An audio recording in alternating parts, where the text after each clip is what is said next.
ketika malam satu suro, sebagian besar orang, terutama masyarakat Jawa, akan memilih berdiam diri di rumah.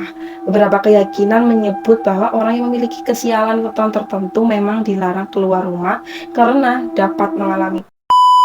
Assalamualaikum warahmatullahi wabarakatuh. Terima kasih yang udah mampir di ceritaku. Oke, di cerita berikutnya, seperti biasa aku tuh mau ngebahas cerita horor-horor lagi guys. Nah, kali ini tuh aku mau ngebahas cerita yang berkaitan dengan malam satu suro guys.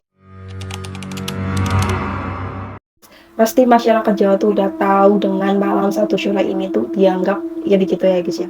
Malam satu suro merupakan malam paling sakral bagi masyarakat terutama Jawa guys. Nah, malam satu suro adalah malam tahun baru dalam kalender tahun Jawa. Nah, pada malam tersebutlah diyakini ada banyak lelembut ataupun makhluk halus yang menampakkan diri guys. Sehingga ada banyak pantangan ataupun larangan pada malam satu suro. Nah, menurut kepercayaan masyarakat Jawa, ada beberapa mitos yang tidak boleh dilakukan ketika tiba malam satu suro. Nah, sebelum masuk ke mitosnya, aku tuh mau ngebahas lebih dahulu kayak tentang sejarahnya sampai tradisi-tradisi berkaitan dengan malam satu suro ini ya guys ya. Nah, sebelum masuk ke ceritanya lagi, aku mau menyampaikan sama kalian bahwa jangan lupa like, comment, subscribe, dan jangan lupa klik tombol loncengnya supaya tahu updatean cerita seru lainnya dari aku ya guys ya. Terima kasih.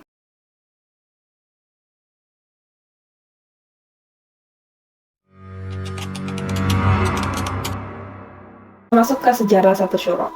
Nah, malam satu suro sendiri diperingati ketika malam hari setelah maghrib guys, setelah maghrib pada hari sebelum tanggal satu suro. Nah, dalam kalender Jawa sendiri, pergantian hari itu dimulai pada saat matahari itu terbenam ya dari hari sebelumnya, bukan pada tengah malam sebagaimana pergantian hari pada kalender Masehi. Jadi kalender Jawa sama kalender Masehi itu ternyata beda guys. Kalender Jawa dibentuk berdasarkan gabungan pada penanggalan Hijriyah agama Islam, kalender Masehi, dan kalender Saka agama Hindu. Nah, penetapan satu suro ini sebagai awal tahun baru Jawa dilakukan sejak zaman Kerajaan Mataram pada masa pemerintahan Sultan Agung Hanyokrokusumo. Nah, Raja Mataram yang berkuasa pada tahun 1613 sampai 1645 tersebut. Di masa kerajaan Islam sekitar tahun 1628 sampai 1629, Mataram di bawah pimpinan Sultan Agung kalah ketika menyerang Batavia gitu guys.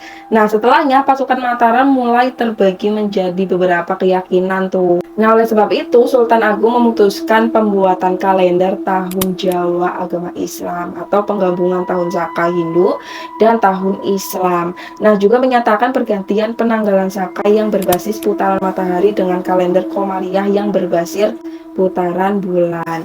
Nah, keputusan tersebut menjadi awal perubahan setiap angka tahun Jawa yang diteruskan dan berkesinambungan dengan tahun Saka. Bertujuan agar rakyatnya tidak terbelah karena perbedaan agama, guys. Nah, selain itu, sang raja tuh ingin menyatukan kelompok santri dengan kelompok abangan atau kejawen. Nah, ketika malam tahun baru, yaitu malam satu suro, Sultan Agung itu menciptakan kebudayaan Jawa yang mana tidak boleh berbuat sembarangan, tidak boleh berpesta, dan prihatin katanya guys. Nah, di sisi lain Sunan Giri II membuat penyesuaian antara sistem kalender Hijriah dengan sistem kalender Jawa pada tahun 931 Hijriah atau 1443 tahun Jawa baru guys, untuk memperkenalkan kalender Islam pada masyarakat Jawa. Nah, untuk mengontrol pemerintahannya, Sultan Agung itu mengadakan laporan pemerintahan yang dilakukan setiap hari Jumat Legi. Nah, selain itu, kegiatan tersebut juga disertai dengan pengajian sekaligus ziarah kubur dan haul ke makam Ampel atau Sunan Ampel dan Giri guys. Nah, kegiatan inilah yang menjadi cikal bakal kesakralan pada malam satu suro guys. Yuk kita masuk ke mitosnya. Pantangan di malam satu suro tidak hanya itu. Sebagian masyarakat percaya bahwa larangan malam satu suro yaitu dilarang berpergian kecuali untuk melakukan ibadah lain. gitu guys. Nah ini tuh berikut beberapa larangan-larangan di malam satu suro. Yang pertama ini larangan keluar rumah. Nah ketika malam satu suro, sebagian besar orang terutama masyarakat Jawa akan memilih berdiam diri di rumah. Beberapa keyakinan menyebut bahwa orang yang memiliki kesialan weton tertentu memang dilarang keluar rumah karena dapat mengalami kesialan menurut kepercayaan masing-masing ya guys ya. Nah tidak hanya itu, pada malam satu suro juga diyakini bahwa orang-orang yang bersekutu dengan setan sedang mencari tumbal atau memupuk kekayaan atau menambah kesaktian mereka guys. Lalu yang kedua itu tidak boleh berbicara atau berbisik pada malam satu suro. Tidak sedikit orang Jawa melakukan ritual bisu guys. Nah ritual itu seringkali dilakukan di area Keraton Jogja. Tidak hanya itu, layaknya orang berpuasa guys. Nah ketika melakukan ritual ini dilarang makan, minum, bahkan merokok. Lalu yang ketiga, tidak menggelar pernikahan. Menikah di bulan suro, terutama pada malam satu suro, diyakini berpeluang akan mendapatkan kesialan. Meskipun demikian, menikah di bulan suro tidak pernah dilarang dalam agama Islam guys. Dalam Islam sendiri, seluruh tanggal, bulan, dan waktu apapun merupakan waktu-waktu baik untuk menggelar pernikahan. Lalu yang keempat, pindah rumah. Nah, ketika malam satu suro menjadi hari terlarang untuk keluar rumah guys. Waktu tersebut tuh dianggap dapat memberikan kesialan jika seseorang melakukan pindah rumah guys. Berikut beberapa tradisi peringatan malam satu suro. Nah, beberapa daerah di Jawa masih melaksanakan tradisi perayaan malam satu suro guys. Di antaranya adalah Keraton Jogja dan Keraton Surakarta. Di Solo, perayaan malam satu suro itu terdapat hewan khas yang disebut dengan kebo bule atau kerbau bule. Dia juga dikenal sebagai kebo bule Kiai Selamat dan keturunannya. Nah, leluhur kebo bule ini merupakan hewan kelangenan atau hewan kesayangan Pakubuwono II. Ia menjadi hewan kesayangan sejak istananya masih di Kartasura yang berjarak kurang lebih itu 10 km arah barat dari keraton yang sekarang guys. Nah berbeda dengan Solo nih, di Yogyakarta perayaan malam satu suro itu biasanya dilakukan dengan membawa keris dan benda pusaka sebagai bagian dari iring-iringan kirap guys. Nah, berikut beberapa tradisi untuk memperingati malam satu suro di Yogyakarta. Yang pertama, mubeng banteng. Nah, tradisi atau ritual itu dilakukan sebagai bentuk tirakat atau pengendalian diri dan memohon keselamatan kepada Tuhan Yang Maha Esa. Nah, pada malam itu, mubeng banteng itu dilakukan dengan berjalan kaki mulai dari Kerajaan Jogja, alun-alun utara ke daerah barat atau Kauman, ke selatan Benteng Kulon, lalu ke timur ke pojok Banteng Wetan, sampai ke utara lagi dan kembali ke keraton.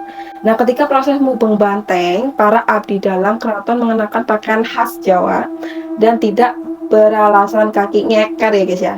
Nah, di belakangnya tuh masyarakat umum akan mengikuti arak-arakan tersebut. Nah, mereka juga tidak memakai alas kaki juga, nyeker juga guys. Nah, berjalan tanpa alas kaki memiliki arti untuk lebih mendekatkan diri dan penunjukan rasa cinta kepada alam semesta. Nah, selama perjalanan dilakukan, seluruh peserta baik dari abdi dalam, keraton, dan masyarakat umum sama-sama melafalkan tasbih di jari kanan dan memanjatkan doa kepada Tuhan guys. Lalu yang kedua, jamasan pusaka atau mbah keris di malam satu suro. Nah, Keraton Jogja itu juga melakukan prosesi jamasan pusaka atau siraman pusaka. Dalam upacara tersebut, pusaka-pusaka milik Keraton Jogja akan dibersihkan atau dimandikan guys. Pusaka-pusaka yang dibersihkan diantaranya ini senjata, kereta, alat-alat berkuda, bendera, dan lain-lain sebagainya lah ya. Nah, fungsi benda-benda tersebut pada zaman dulu menjadi sorotan atau tolak ukur barang tersebut dapat dikategorikan sebagai pusaka guys. Nah, sementara itu jamasan pusaka dilakukan untuk menghormati dan merawat seluruh pusaka yang dimiliki keraton. Namun Keraton Jogja mengungkapkan bahwa setidaknya ada dua aspek latar belakang pelaksanaan jamasan pusaka, yaitu mengenai hal teknis dan spiritual guys. Nah, di sini tuh bertujuan untuk merawat benda-benda yang menjadi warisan dari orang-orang terdahulu. Adapun aspek spiritual dari tradisi ini adalah sebagai penyambutan oleh masyarakat Jawa terhadap datangnya malam satu suro guys. Begitu. Sekian cerita tentang malam satu suro dengan berbagai larangan sampai tradisi-tradisi di kalangan masyarakat, terutama masyarakat Jawa guys. dan juga diyakini sebagai malam yang sakral. Itu sih menurut kepercayaan masing-masing ya guys ya. Terima kasih udah nonton ceritaku. Mohon maaf jika ada yang salah kata atau salah informasi. Mohon teman-teman ditambahkan di kolom komentar ya guys ya. Terima kasih, jangan lupa like, comment, subscribe, dan jangan lupa klik tanda loncengnya supaya tahu updatean seru-seru ceritaku selanjutnya. Terima kasih. Wassalamualaikum warahmatullahi wabarakatuh.